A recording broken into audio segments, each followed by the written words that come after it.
भारत और चीन के बीच तनाव बढ़ता गया जब से 2017 में डोकलाम विवाद हुआ और उससे पहले जब डेप्सांग में चीनी घुसपैठिए अंदर घुस आए। फिर जून 2020 में गलवान घाटी में मामला गरमाया जब चीनी सैनिकों ने हमारे एक निहत्थे सीमा दल पर हमला किया, जिसमें दुख की बात है कि हमारे 20 भारतीय सैनिक शहीद हो गए।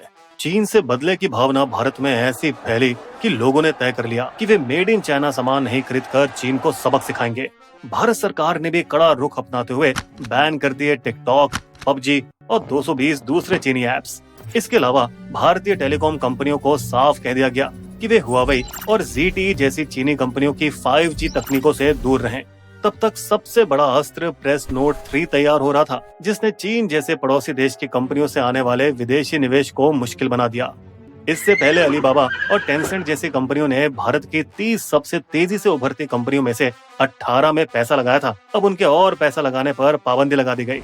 इस बीच भारत ने चीन के साथ अपनी सीमाओं पर बुनियादी ढांचे और सड़कों का निर्माण भी तेज कर दिया, जैसे कि DSDBO रोड, जिससे भारतीय सैनिक अब चीन पाकिस्तान आर्थिक कॉरिडोर, सियाचिन और काराकोरम के पास तक आसानी से पहुंच सकते हैं। भारत ने अपने खास SFF सैनिकों को चुशुल की ऊंचाई पर तैनात किया ताकि किसी भी संकट में इस घाटी को सौदेबाजी का हथियार बनाया जा सके, और अरबों डॉलरों वाले 58 चीनी निवेश प्रस्तावों को खारिज किया, जिसमें ग्रेट वॉल मोटर्स 2022 और BYD जैसी बड़ी कंपनियां यहां अपना प्लांट लगाना चाहते थे। और जब चीनी कंपनियां भारतीय पार्टनर्स खोजने लगी तो उस पर भी रोक लगा दी गई।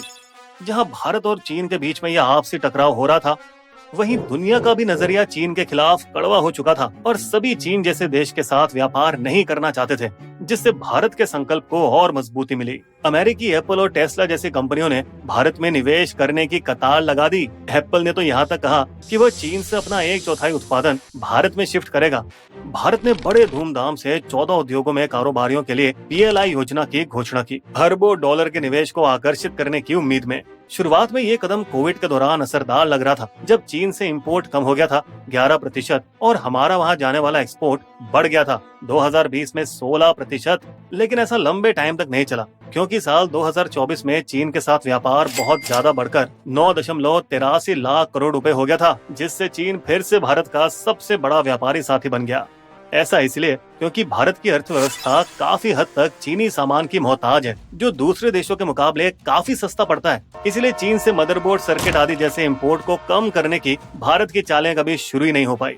और 4 साल तक चलने के बावजूद PLI योजना अब तक सिर्फ मोबाइल क्षेत्र में एप्पल के साथ ही सफल रही है। साल 2024 में चीन के साथ बढ़ते व्यापार घाटे को लगभग 7 लाख करोड़ रुपए तक बढ़ता देखते हुए और एप्पल के 1 लाख करोड़ के एक्सपोर्ट से सरकार को इतनी खुशी हुई कि उन्होंने अपने 2023-24 आर्थिक सर्वे में उसका 5 बार जिक्र किया। तो आखिरकार भारत के मुख्य आर्थिक सलाहकार ने चीनी निवेश के लिए देश के दरवाजे खोलने की सलाह दी। हालांकि चीन को संवेदनशील क्षेत्रों से दूर रहने के लिए भी कहा गया।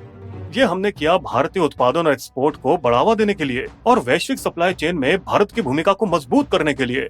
इस बात के सबूत हैं कि ये वाला तरीका काम कर सकता है। जब प्रेसिडेंट ट्रम्प की अमेरिका ने चीन से इंपोर्ट पर रोक लगाई, तब चालाक चीन ने इससे जूझने के लिए मैक्सिको और वियतनाम में भारी निवेश करना शुरू कर दिया, जिस वजह से मैक्सिको अमेरिका का सबसे बड़ा व्यापारी साथी बन गया, चीन और कनाडा को पीछे छोड़ते हुए। इसी तरह अमेरिका के वियतनाम से आने वाले इंपोर्टेड माल भी 2 गुने हो गए। पर विडंबना ये है कि चीनी कंपनियों के बिना आप कोई भी व्यापार की सप्लाई चेन को चीन से दूर नहीं ले जा सकते। और यही तो कारण है कि भारत अपने सालाना 8.5 लाख करोड़ निवेश लाने की घोषित लक्ष्य को पाने में असफल रहा, क्योंकि चीनी सप्लाई चेन का इस्तेमाल करने वाली विदेशी कंपनियां भी भारत में आने से झिझकती रही, क्योंकि उन्हें हमेशा से शंका थी कि भारत सरकार उन्हें इजाजत देगी या नहीं। एक नजरिया ये भी है कि चीन के साथ व्यापार बढ़ने से संबंध और ज्यादा मजबूत होंगे, क्योंकि कुछ भी गड़बड़ होती है तो चीन के पास भारत से ज्यादा खोने के लिए होगा। इसलिए पिछले 6 महीनों से मोदी सरकार ने चीनी निवेश पर अपना रुख बदल दिया है। उन्होंने निवेश की इजाजत दी इस शर्त पर कि भारतीय साथी कंपनियों के पास बहुमत हिस्सेदारी रहेगी। यही वजह थी कि भारतीय वोल्टास को चीन के हाईली ग्रुप के साथ कम हिस्सेदारी वाले प्लान को मंजूरी नहीं मिली और उन्हें अपनी योजना रद्द करनी पड़ी। वहीं चीनी साइक मोटर्स ने अपनी बहुमत वाली हिस्सेदारी को भारतीय JSW को बेच दी, जिससे उन्हें 2025 तक 5 नए मॉडलों के साथ भारत में अपना कारोबार बढ़ाने की मंजूरी मिल गई। कुछ ऐसे ही एसी बनाने वाली चीनी कंपनी हायर को भी लगभग 2.5 साल के बाद मैन्युफैक्चरिंग प्लांट 184 करोड़ रुपए में लगाने की मंजूरी मिली। और अब भारतीय डिक्सन टेक्नोलॉजी ने भी 2 चीनी कंपनियों के साथ LCD, thin film transistor, smartphone और टीवी बनाने के लिए एक ज्वाइंट वेंचर की योजना बनाई है। चीनी टेक्नीशियनों के लिए वीजा, जिसे सरकार महीनों तक रोक कर बैठे रही और जिसकी वजह से पीएलआई प्रोजेक्ट में भी देरी हो रही थी, उसको भी तेजी से पूरा किया गया। लेकिन दोस्तों, जैसा कहा जा रहा है कि इस चीज का असली मकसद सोलर पैनल और बैटरी निर्माण में भारत को बढ़ाना है। और अगर हम इसे मान भी लें तो जनाब ये बताइए कि ऐसा क्यों है कि रिलायंस को चीनी fast fashion label Shin launch करने की इजाजत दी गई? इससे देश का क्या फायदा होगा? हालांकि इसमें कोई संदेह नहीं है कि हमें चीनी निवेश और व्यापार से कई फायदे होंगे, जैसे तकनीक का आदान प्रदान, निर्माण में अच्छे तरीकों को सीखना, कर्मचारियों के कौशल का सुधार। अब आप खिलौनों का ही मामला ले लीजिए। 1 दशक से ज्यादा तक भारत 76% खिलौने इंपोर्ट करता था चीन से, लेकिन जल्द ही भारतीय कारखाने दोगुने हुए, जिससे चीनी इंपोर्ट घटकर 12% हो गया और देखते ही देखते भारत खिलौनों का बड़ा एक्सपोर्टर बन गया।